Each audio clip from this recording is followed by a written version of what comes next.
one of the most interesting and exciting things that is happening in Fresno is the intersection of technology and human capital. The innovation that we're experiencing that we're best known for in other parts of the state is actually occurring here in Fresno as well. And I think it's something we need to highlight, something we need to support, something I hope we see a lot more of in the coming future.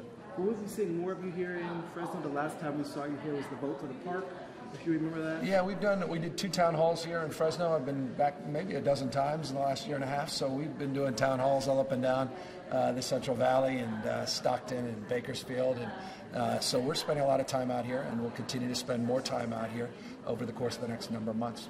Why Bitwise? Talk about the panel. Talk about some of the things. So my lieutenant governor's office is actually in an incubator with 40 startups. I moved in there 7 years ago.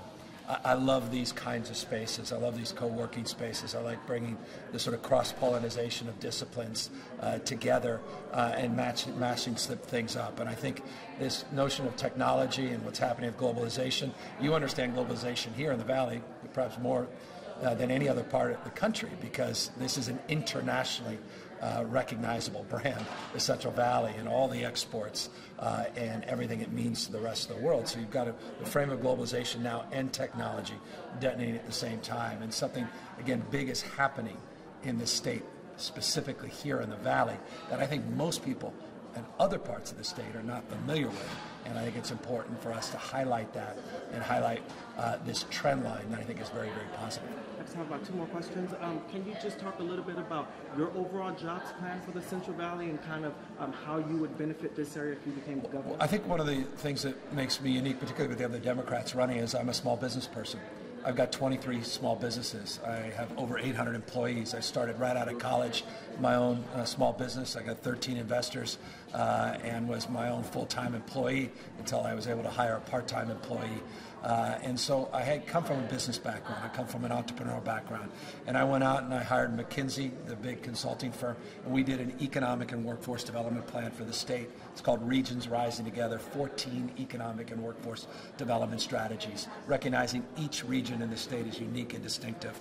And so we want to really focus the energies of the state in a very nuanced way, build on what's already working here, highlight things like this remarkable place that's promoting technology, promoting human capital, and making a case for young people here in the Valley. They don't have to go to Silicon Valley. They can stay here in the Central Valley and they can prosper and grow and be part of the vibrancy and the growth of this community. And lastly, for me, nationally, President Trump called in a lot of lawmakers and sheriffs across California in regards to sanctuary state. Yep. You had some comments about that. Our own sheriff was there, Sheriff Mims, and she is opposed to sanctuary state. Talk about your stance on the meeting that happened yesterday, maybe some of the remarks that the sheriff said, and what your vision is. Well, I mean, the meeting was sort of perfunctory and predictable, just more politics being played. Sadly, being played and impacting people's lives. The rhetoric that was used yesterday was unbecoming, and it was, from my perspective, just sort of par for the course. The coarseness of our body politic. What makes California great, which makes Central Valley great, is our diversity. We should celebrate it, not just tolerate it. We should be very careful in our use of language. No one believes that sanctuary policy should promote or enable criminal activity. Quite the contrary. That's why the governor amended the sanctuary policy to define 800 specific categories where we will coordinate and collaborate with ICE. A lot that was said yesterday in the White House was simply stated a lie.